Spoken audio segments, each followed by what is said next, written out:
దియా ఇవన్నీ ఏంటవి చెప్పు. మిక్సీ అయ్యాలా? ఇదేంటది?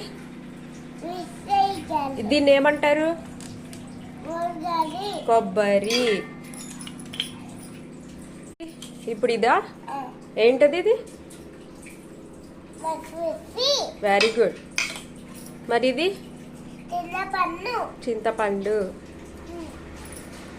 ఇప్పుడు ఇదేంటి? Very good. ఇప్పుడు వీటిని ఏం చేయాలి? మిక్స్ చేయాలి. ఇవన్నీ దేనికి? తాలింపు వేయడానికా? వే.